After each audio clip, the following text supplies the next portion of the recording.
Yesuusis yeroo dubbatu gooftaan keenya nagaa akka qabaattaniifan kana isinitti hime. Isin biyya lafaa keessatti maal qabdu? Rakkina qabdu isin. Garuu jabaadhaa ani boo'eera jedhe. Jabaadhaa kan namaan jedhan yeroo akkamiiti? Akka aadaa naannoo keenyaatti yeroo akkamiiti? Yeroo gaddaati. Jabaadhaa kan jedhan yeroo gaddaati. Jabaadhaa Waaqayyoo si haa jabeessu ani ba'u. Arraa yerichatu yeroo gaddaati. Yeroo maaliiti jennee miti kan nuti jabaadhaa ergaa jedhu kana akka Hafuurri Qulqulluun naa eeggattan isin barsiisa. Jabaadhaa isa yeroo gaddaa miti narraa. Isa Yesus mo'e qalbii beekuu qabaatanidha malee. Kanaaf har'a mee nama isin bukkeetiin harka qabaatii jabaadhu siin jedhamaa jira jedhaani. Jabaadhu siin jedhamaa jira jedhaani itti dabalaati. Jabaadhu jedhaani. Unuti maalitti jabaadhu? Maalidha jabinni an dubbachuuf deemu kun? Akkaawwantii keenyaan, qabeenya keenyaan, humna keenyaan, beekumsa keenyaan cina dhaabannaa Yesuusiin. Rakkinni haa jiraatuyyuu malee abdiin keenya jira. Hin mo'ama jennee ergaa wal barsiifne. Ergaa abdii keenyatti ba'uu hin dandeenya. Rakkinni keenya hin mo'ama. Ari'atamni keenya hin mo'ama. Wanti tokko rakkoon hin jiru erga jenne. Jabinni Waaqayyoo nurraa barbaadu maalidha? Qabeenya finnee hiriirsina. Beekumsa finnee hiriirsina. Humna finnee hiriirsina. No. Har'a waan namni hin barre tokko waan namni irratti hin dammaqne tokko isin barsiisa. Akka Yesuus si mo'e qalbii beekuu sii kennee gasi baasa. Dhaloonni baay'een eessatti nu jalaa cabe. Dhaloonni baay'een eessatti nu jalaa miidhame. Haala ulfaataa, haala rakkisaa, lola sammuu isa caalu bira gaheetu hamma sammuu isaatti waan herreeguuf, hamma dandeettii isaatti waan herreeguuf isa isaa mo'ee dagata. Arra jabinni Waaqayyo hunda keenya irraa barbaadu waan nu gararraa ta'e, waan nuuf mo'amuu dide, waan humna keenya gararraa ta'e bira keenya akka inni nu mo'e beekuu keenya nurraa barbaadu. Nagaa miti haasangoo. Amma jabinni Waaqayyo nurraa barbaadu maalidhaan jedhe? Haaduma nu rakkisu tokko bira yeroo geenyu siinimmaa Waaqayyo si mo'eera jechuu keenya qofa barbaadu. Tifoozoo kan biraan barbaadu. Waa itti qicaa kan biraan barbaadu. Waa sutaa kan biraan barbaadu. Waan kan biraa hin barbaadu. Yeruma haala nu caalu bira keenya nu caalanii humna keenya garraa ta'anii siinimmaa natti mameera Waaqayyo si mo'eera sammuu jedhu qabaachuu keessan nu waata. Arra jabinni Waaqayyootiin si jabeeffatu rakkisa haala kee bira geessee ati maamoontee taarraba jettu qabaatta. Bira geessanii akka isa kaleessa wallitan jettan waan jechaa hin dabdan si Yesuus si mo'eera suma keessan darba jetta. Arra jabinni Waaqayyo si jabeeffatu haala kee irra ejjettee guddummaa Yesuus darsuu kee duwwaa. Bira keessa wallaa kaasa. Utuu haalli beeka gurrarraa si wacu isa si mo'e sammuu si yaadatu sooftiweer isaa si caaleera. Qalbii isa si mo'e si yaadatu. Yeroo akkasii wasiila kee eessuma keessa qabeenya qabu sama makiinaa qabutti bilbileeffan jennee haala rakkisaa bira geesseetu har'a jabaattee gadi baata waan ta'eef. Har'a jabaattee gadi baata waan ta'eef haala rakkisaa bira yeroo geessu siinimmaa Yesuus mataa si yaabbateera ittiin jetta. Kana kana humna rakkina balbala si dhaabachiise ol si haasofsiisu sitti fe'eera. Mana dhuftanii haala rakkisaa bira dhaabanneet guddummaa Yesuus labsinee dabarre. Qeetu har'a dhaabanneetu guddummaa Yesuus haasofnee dabarre. Lafti nu ejjennee sana haasofnee dabarre milikkita seenaa ta'e haba.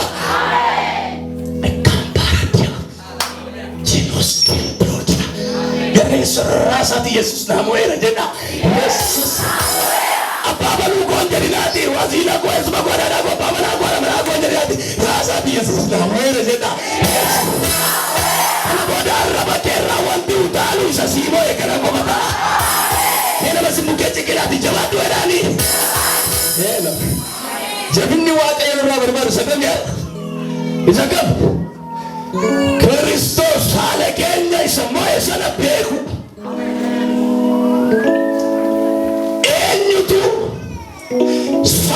akkasii qabaatee akka adeemu, eenyutu sammuu akkasii fudhatee akka adeemu. Mee dubbii sagalee Waaqayyoo keessaa iddoo tokko ilaala. Ergaa Yohaannis Ergamaa boqonnaa 5 Afrikaa sababii namni mucaa Waaqayyoo ta'eef hundinuu biyya lafaa mo'uuf ba'aa ulfaataa ittiin ta'an humni ittiin biyya lafaa mo'amu kunis amantii keenya. Eenyutu biyya lafaa mo'uu danda'a? Yesus ilma Waaqayyoo ta'uusaa nama amanu duwwaatu biyya lafaa ilaashishanii kana dhaggeeffadhaa. Eenyutu biyya lafaa mo'uu danda'a? Yesus ilma Waaqayyoo ta'uusaa nama amanu duwwaatu biyya lafaa mo'uu danda'a. Arra jabinni Yesus Kristos nu barsiisu, jabinni Yesus nurraa barbaadu, biyya lafaa isa humna keenya gararraa, isa sammuu keenya gararraa, isa hamilee keenya gararraa ta'e Yesus Kristos akka isa waa'ee sammuu beeku qabaachuu keenya isiniin jedheera.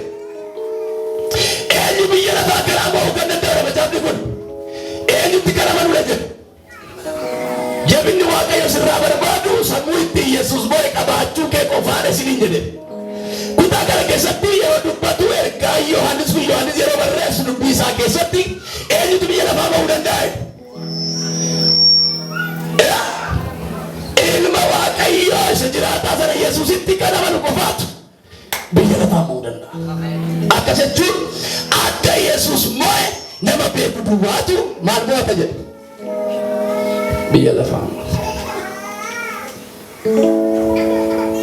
Bebee Yesusitti kan amantan, Yesus aangoo qabeessa ta'uusaa kan amantan, isin warra biyya lafaa mo'atee bulaa jirudha jechuudha. Inaazir wayi.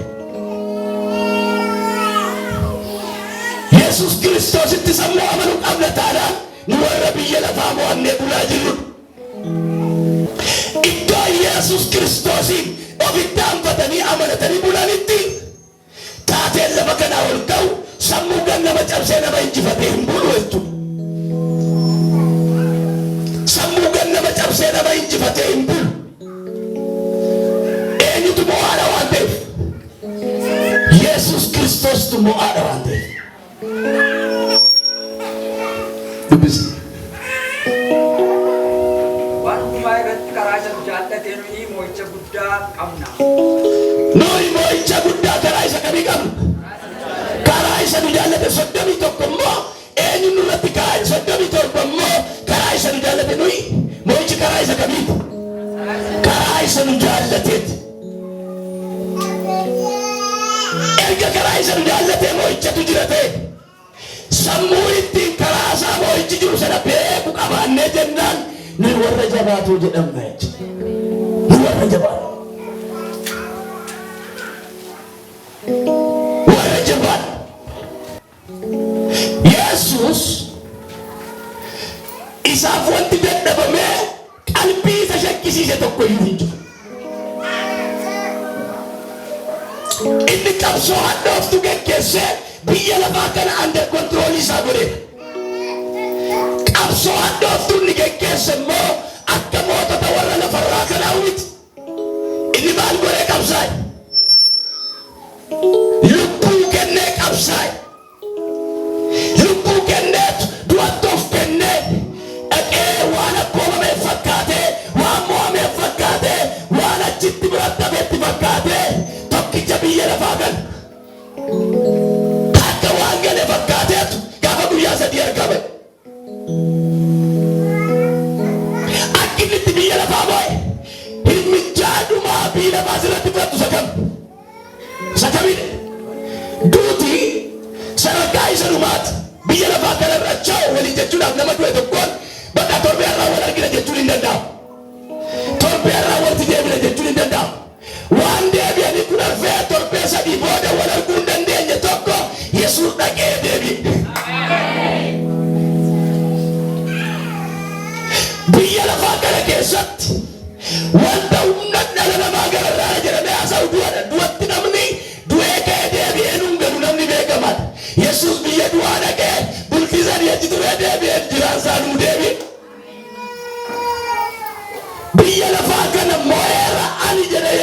dubartootatti parsantii dhibba dhugaa irratti kan hundaa'e dubbiin isaa shakkii qaba kan jedhamu miti.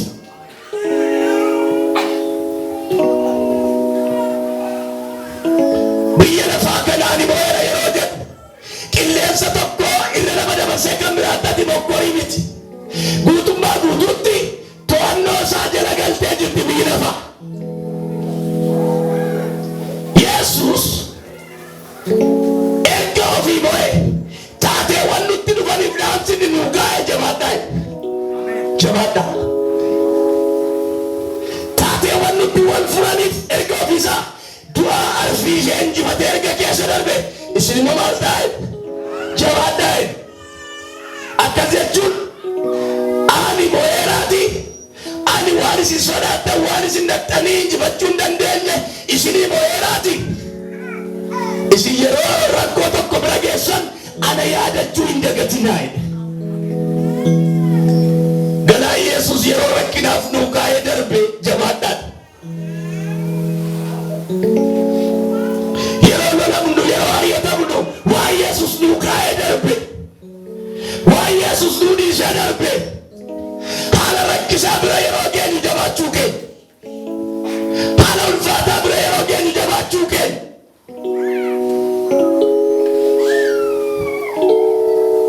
Maqichi du'aa ka'e sun nunis lafaa waan jechaa baaritti nu cabee waan deebisnu wallaan nutti deebi'ee irra barra nu kaa'ee sokke.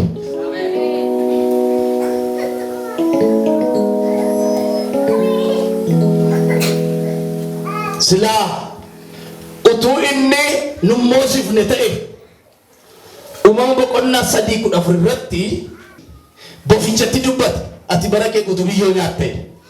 Lakkoofsa 19 irratti immoo Addaamiin ati biyyoodhaa biyyichatti hin deebite biyyoo taata'e.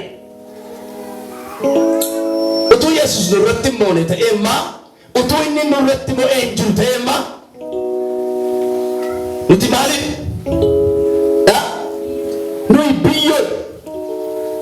Nuyi biyyoon bofaan immoo maal nyaatte? Biyyoo nyaatte. Amma bofti yeroo nu argu nu baqata moo nu cuffachuu nutti fiiga? Maaliif nu baqata? Eenyutu moo'ee jiru? Foon keenya hoo biyyoodha? Maaf nu baqata? Maaf biyyicha eeyyamameef sana nyaachuu dadhabe? Hoo biyyoodha? Bara kee guutuutti maal nyaatte?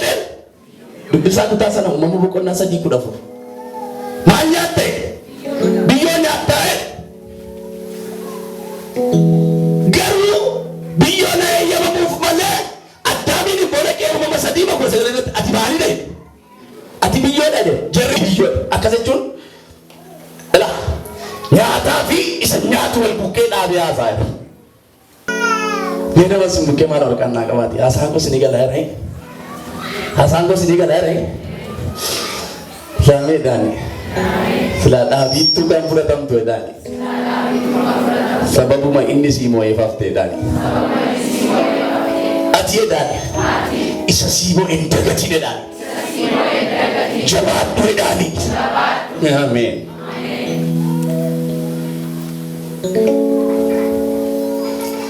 Mee lammaffaa Qorontos boqonnaa 4:7 kaasnee ilaalla.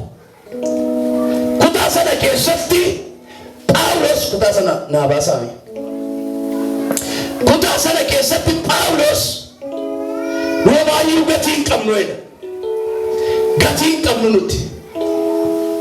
Karaa baay'ee rakkina. Karaa baay'ee ari'atama.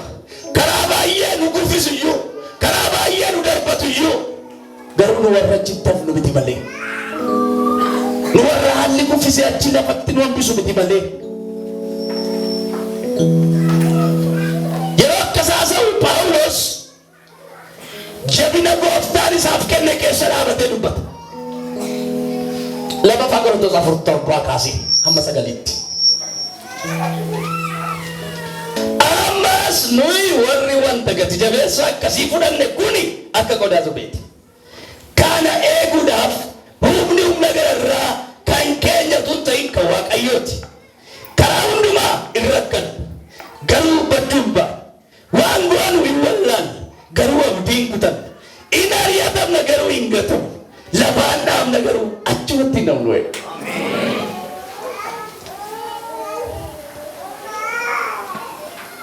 Noi warri wanta gati jabeessa akkasii fudhanne kun akka maalii jedhe?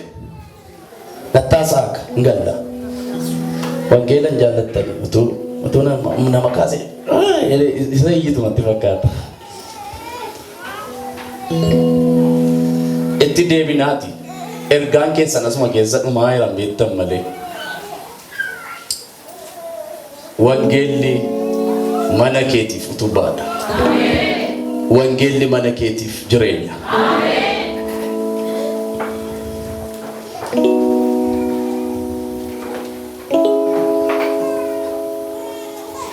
Noi warri wanta gati jabeessa akkasii fudhanne kun akka qodaa supheeti. Kana eeguudhaaf humna gararraa kan eenyuuti? Kan Waaqayyooti. Haala qodaa suphee beektu. Qodaa suphee hundi keenya ijoollee baadiyyaa waan ta'aniif xinnoo lafaa fuutanii harka jalaa fuunaan daqiiqaa 5 booda jirti hin jiru. Nooti akka qodaa supheeti yeroo jedhu maayikiroo sekondii gidduutti cabna jechuudha. Maayikiroo sekondii gidduutti miidhamna jechuudha. Garuu caba kanarraa kan nu baraare humni humna kanarraa kan eenyu ta'e? Kan Waaqayyooti. Kan Waaqayyooti. Mee isin yaadaa fakkeenyaaf bara harkaa dhabdana ta'u bara haalli gadi isinitti jigee boquu keessan gajjedhe haa ta'u bara namni isiniin oodefaan jiru mee yaadaa tooroo sana Waaqayyo miti ta'e ispeeshaalii an kanan hin daganne baay'een qabu. Kanan amma fakkeenyaaf asuma lafa kanarra yeroo dhufne inni tokko allayyaa keessa si dhaabeen jedhe dhagaa fuudhee tanan jedhe dhagaa fuudheen akka sirran buusaa sin cafa kaannaan jedhe yeroo lafa kana dhufne. Maa jechuun mee si asibu mee yaadaa. Maayikiroo sekondii gidduutti allayyaa keessa na dhaabee dhagaan sammuu irra si buusaa jedhe. What it mean? Waanuma ofii na kalaqe waa hin fakkaatu? Hin fakkaatu? Mee utuu Waaqayyo na cinaa jirte dhuguma na godhe namichi jalaa gubbaalee nagaa waan ta'eef. Hojjaan isaas furdinni isaas liyyuu waan ta'eef utuu dhagaa dhiisee maarkuma sana dhagaa nan dafa qaban. Maaliif istiikinii wayiidha malkiin kosii furdinni gosa tokkodha waan ta'eef hin danda'u nan beekan. Garuu inni suma qallaa kana qabaadoo wajjis waan narra jiruuf innumti isaa nama dubbatuuf hin qabne sana cina dhaabatu waan na wajjin jiruuf humni humna gararraa na tootee waan jiruuf hin danda'amu. Utuma na ilaalaniin bira darbaa utuma na ilaalaniin dhufee tan mul'ata kan lafa qabachiisee lallabaa jira. Mee galateeffadhaa Waaqayyoon ila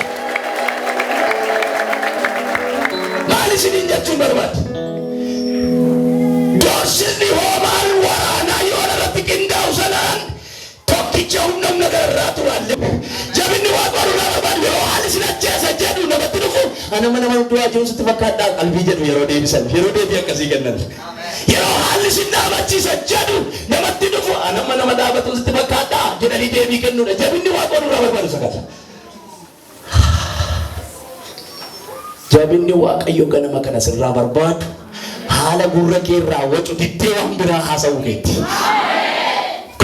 Askamashiya harka sirraa kennaa qaafoftaa Yesuuseen jabina gooftaan sirraa barbaadu si keessa kaa'eera.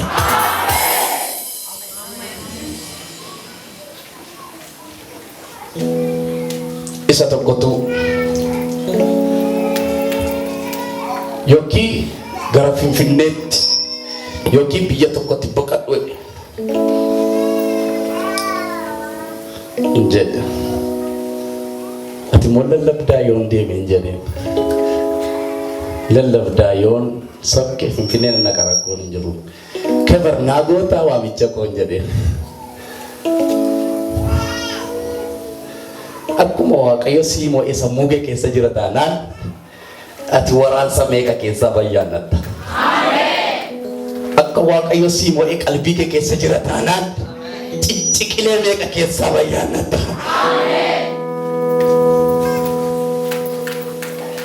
Inni guddaan qalbii isa Waaqayyo namaa moo'e qabu sana of keessaa qabaachuudha.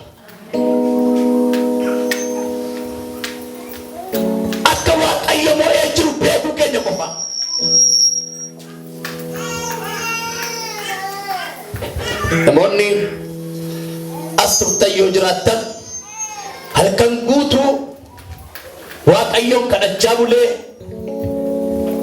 isa sin ajjeesa siin jedhu keessaan haduu kan siin jedhutu siin wadua Mataduree jiru naa kenne Waaqayyo. Akkas jechuun bakkeedha haalli sin ajjeesa jedhu gaafa natti tarrabaarrabu asii sagaleen dhuguma du'aan jiraadhaa Matadurichi. Isa sin ajjeesa siin jedhu keessaan haduu kan siin jedhu sin wadua jechuun kommentaataroota du'aa jechuudha. Warra maal waa du'aa asalphatu haqaan warra safaraa fakkaate warra yeroo hundumaa caba namaa eegan isaantu sifa bu'ee dhufee lallabee gaafatan. Haalonni keenya kan abdii nu murachiisan kan ofirra ganu teessisanitti yoo baay'atan iyyuu arrabni keenya jala darbee guddummaa Yesuusiin labsa taanaan nu warra Yesuusitti jabaatee jirudha. Nu warra jabina Yesuus nurraa barbaadu sana jiraachaa jirudha. Yesuus jabaadhaidha.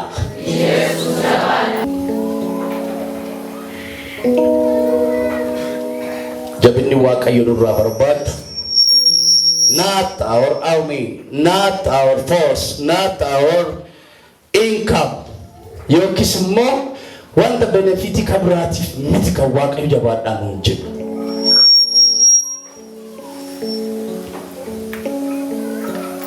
We should have to be strong and keep our identity.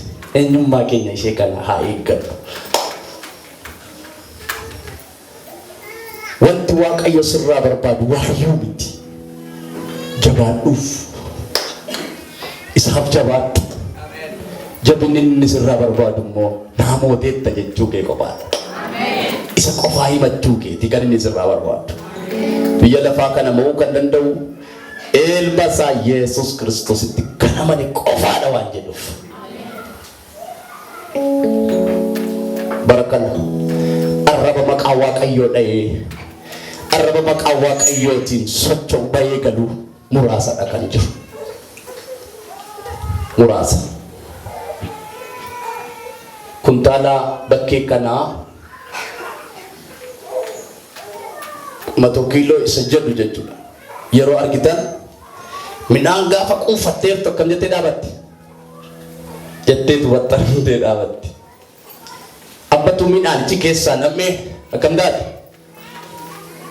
Inni carraa dhaabbii qaba? Hin qabu.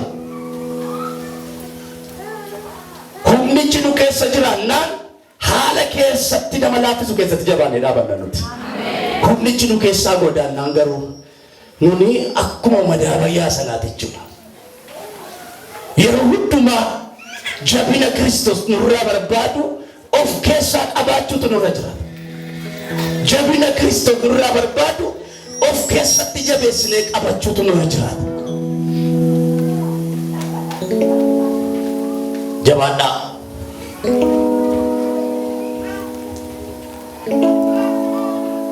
Jabaadhaa.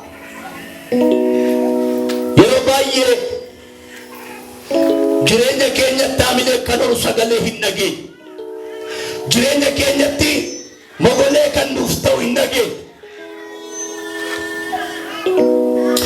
Rakkinni wallaansoon hammamuu yoo baay'ate jireenya keenya keessatti isa nu mo'e sanaan isa nu jiraatu sanaan nu warra injifatoodha. Roomee boqonnaa 8 lakkoofsa 18-19 mi'a dubbifamu. Roomee 8-18-19. Ulfina sana mul'ifamuu dhufuuf jiru wajjin wal bukkee qabamee ilaalamuu akka hin dandeenye. Wal bukkee qabamee ilaalamuu akka hin dandeenye. Akka hin dandeenye dallaqaa. Uumamni hundinuu mul'achuu ijoollee Waaqayyoo. Uumamni hundinuu mul'achuu ijoollee Waaqayyoo dhimma ni eeggata. Ela asii dhiphinni keenya si'anaa kun jedha.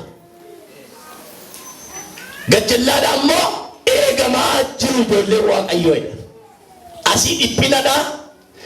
Achi sittanii dubbistan immoo eegamuu ijoollee Waaqayyoo mul'achuu isaanii isa isaanii eegaman. Dhiphina keessa dhaabannee yoo jabaan yoo Yesuus nu mo'eera jedhu Yesus isa nuumame yoo beeksistu dhaloonni dudduuba keenyaan dhufan mul'achuu keenya yoo masbaati isheen jedhaniitu karaa dhaggeeffataa jiru jechuudha. Kun immoo dhiphina keenya keessa dhaabannee isa nuumame Yesuusin beekuu keenya qofaa keessaan uumama nu eegaa jirutti gadi baanu. Uumama nu eegaa jirutti kan gadi baanu. Bara kana keessa karaan nu ittiin uumaman nu dhaggeeffatanitti baanu Yesus isa nuumame kana qalbiitti seef godhanne rakkina har'aa keessatti dhiphina har'aa keessatti ulfinatu jira jennee dhiphinuma yookiis qorumsa qorumne sanaan of waamuu dhiifne sammuu keenya gidirsuu dhiifne waan nurratti wal fure sana ofirratti haasa'uu dhiifne ulfina boriitti sammuu qajeelu qabaanne taanaan rakkina keenya fedhii goone kuffifne yoo ulfina boriitti qajeelu of keessaa qabna yoo ta'e uumama hedduu nu eegaa jiranitti gabba'uun salphaa.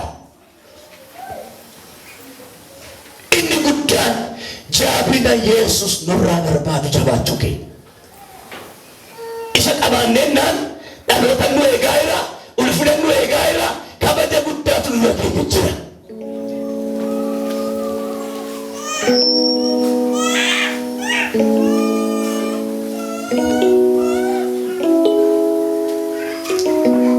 Yeroo baay'ee nan dubbadha. Dhaloonni kun yoo Yesus kana naa godhe mana isaa keessa dhaabadheen akkas taa'e. Kwaalitii isaanii tuquun barbaadan. Iddoo Yesuusin itti eeggatan eessattidha. Yoo hojii argadhe ammana Waaqayyoon ijaara. Yoo buddeena gaarii nyaadhe akkasiin godhan akkasiin godhan akkasiin godhan akkasiin.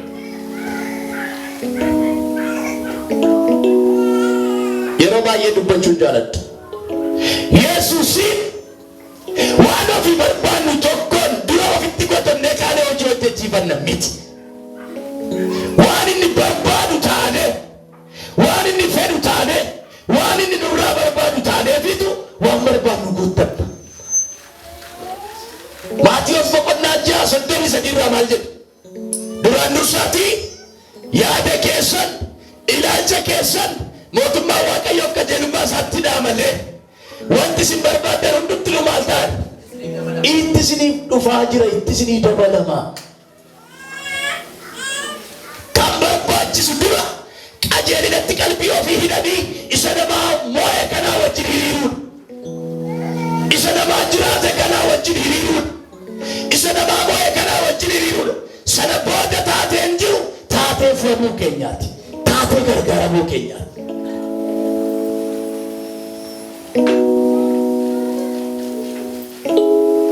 Akka Yesus isinii moo'e hin dagatinaa. Gaaf tokko dubbadheera. Durbi durii gaa'ela hin seenne abbaan manaa gaa'ela yeroo gaafatu yookiis abbaa manaa sii ta'a jedhee gaa'ela yeroo gaafatu yoo kana naa guutte malee, yoo kana naa goote malee, yoo caammaa naa bitte malee namichichi daakoo tokko qaba taanaan mandara meeqa jooree ishee dhabuu korra hidheetu birrii liqaa meeqa liqeeffateetu indaaqqoo nagatee maal jedhee caammaa bitaaf. Caammaa bitee yeroo achi as deebi'u immoo hojjoroo geexii haa ta'u shaashii isa sana yoo naa bitte malee, kophee isa sana yoo naa bitte malee maal jedhe. Ammallee kun Waaqayyo nu gargaaree irraa bu'eera dargaggoota keenyarraa. Amma bakkee ifaadha wanti kaasan jechuudha. Akkuma sana wanti baay'ee diigame malee. Innaa yeroo duraatti kana naa gochuu danda'a ree? Gurra kootti waa naa hidhuu danda'a? Mataatti waa naa hojjechuu danda'a? Shamizii naa bituu danda'a jettee doorsifatteetu qasiraa meeqa hojjechiifteettee rumti isheen durii. Utuu hin jaallatin lafa ta'uu fi hin qabne hin dandeenye tokko boolla baay'ee litee ta'aaf. Yesuusiin kana naa gootu malee si wajjin deemu hin jennu dandeenye. Yaada keenyatu dhaqee Yesuusitti gala malee Yesuus yaada keenyatti hin galu jechuu barbaade. lafa itti nu barbaadu sana dhaabannee jiraachuu keenya qofa. Ambaaqoon komatee wanti jecha isa keessaa gabbaa'u komii duwwaa ture. Garuu gaaf tokko ani waanan si komadheef dhiiseera, yaada koo haqeera, ati jirta teessoo keerra jirta, lafatti si argachuu danda'u dhaqee dhaabannee si eeganya. Amma yaada Waaqayyootti dhufe jechuudha. Boqonnaan lama lakkoofsa tokko irratti ilaaltan Ambaaqoon iddoo dhaabatanii eeguun ta'uura dhaabadhee si eega. Olii gadi sammuu koo hin bittimsu. Lafatti si argachuu hin danda'amu si eega. Ati haalota koo mooteetta. Ati haalota koo gararraa jirtu. Inni kan koo siif danda'ama jedheetu achi dhaqee gaafa dhaabatu mul'ati banamaan isatti qaxxalame. Yeroo jabina Waaqayyo nurraa barbaadu jabaannu wanti nu barbaachisu tooraan hiriiree nutti gaddamama jechuu barbaade. Jabina Waaqayyo nurraa barbaadu yeroo jabaannu. Dhaloonni baay'een mogoleen isaanii bu'ee haamileen isaanii rukutamee kan cabanii wal cabsanitti baay'atan. Ta'anii kan wal deessisan. Rafanii kan wal raffisan.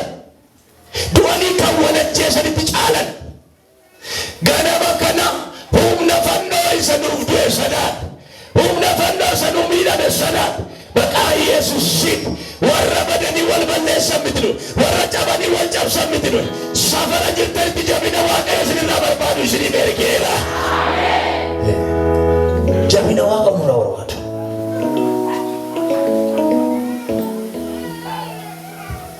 Jabina Waaqayyo nurraa barbaadu.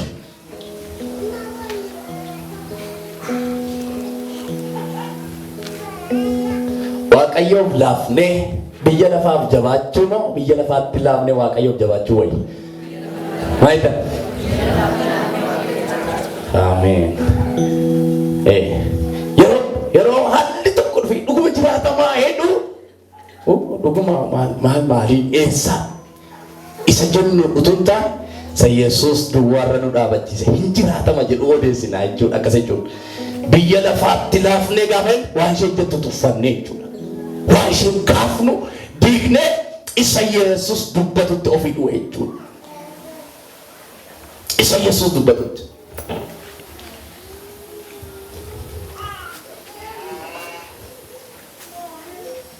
Isa Yesuus jedhetti ofii dhuwe. Jabinni Waaqayyo nurraa barbaadu isa kana. Dinnee morminee waan lafa kanaa kuffifnee Yesuusitti jabaachuu. Yesuusitti jabaachuu.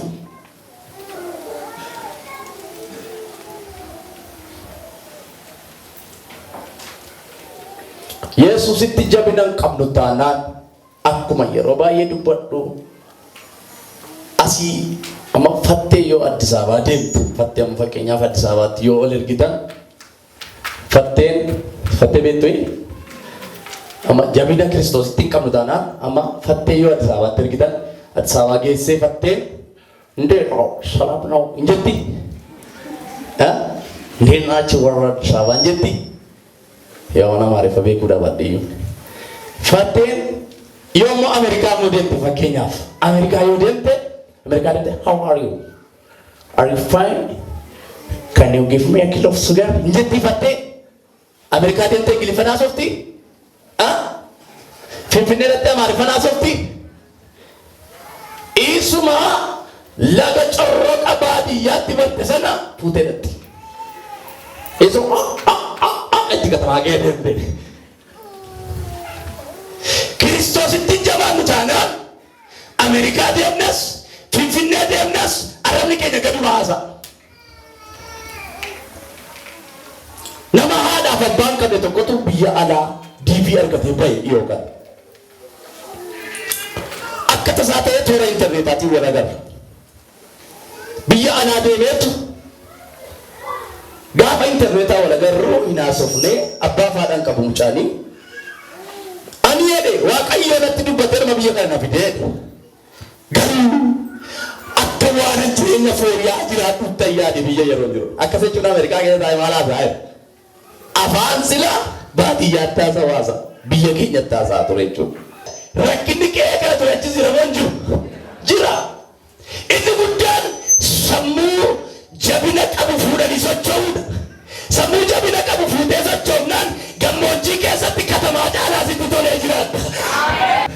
Sammuu jabina qabu fudhattee socho'aa eebba taanaan laphee Kiristoos immoo eebaattee deemte taanaan alagaa gidduu dhaabattee fira hedduutti ilaaltaati. Ni guddaan isa qabu. Sammuu jijjiirame baatanii socho'u. Kaleessaa nama wayitu dhukaasa baay'ee cimaa na dhageessaa nama Waaqayyo qawwee dhugaa jira, namni wal lolaa jira, namni wal bitaa jira, nuu waan nu agage, nuu gara du'aa agage, dhumneerra banneerra afaasaa baay'ee dhumneerra banne dhuma du'aa maqaa Yesuusin jechuu qajeelu. Yesuusin hafuura qilleensa doorsisaa keessa dhaabatee jireenya himatu sitti naqeera. Wanti bimin kiristiyaanummaa keenya abidda keessa dhaabannaatu jira Yesuus. Anaanoo jiraatta naan jedhe, anaanoo hin darbita naan jedhe, anaanoo hin guddata naan jedhe. Hafuura jedhu dhabane. Banneerra, salphanneerra hafuura jedhu miti gaggeessu.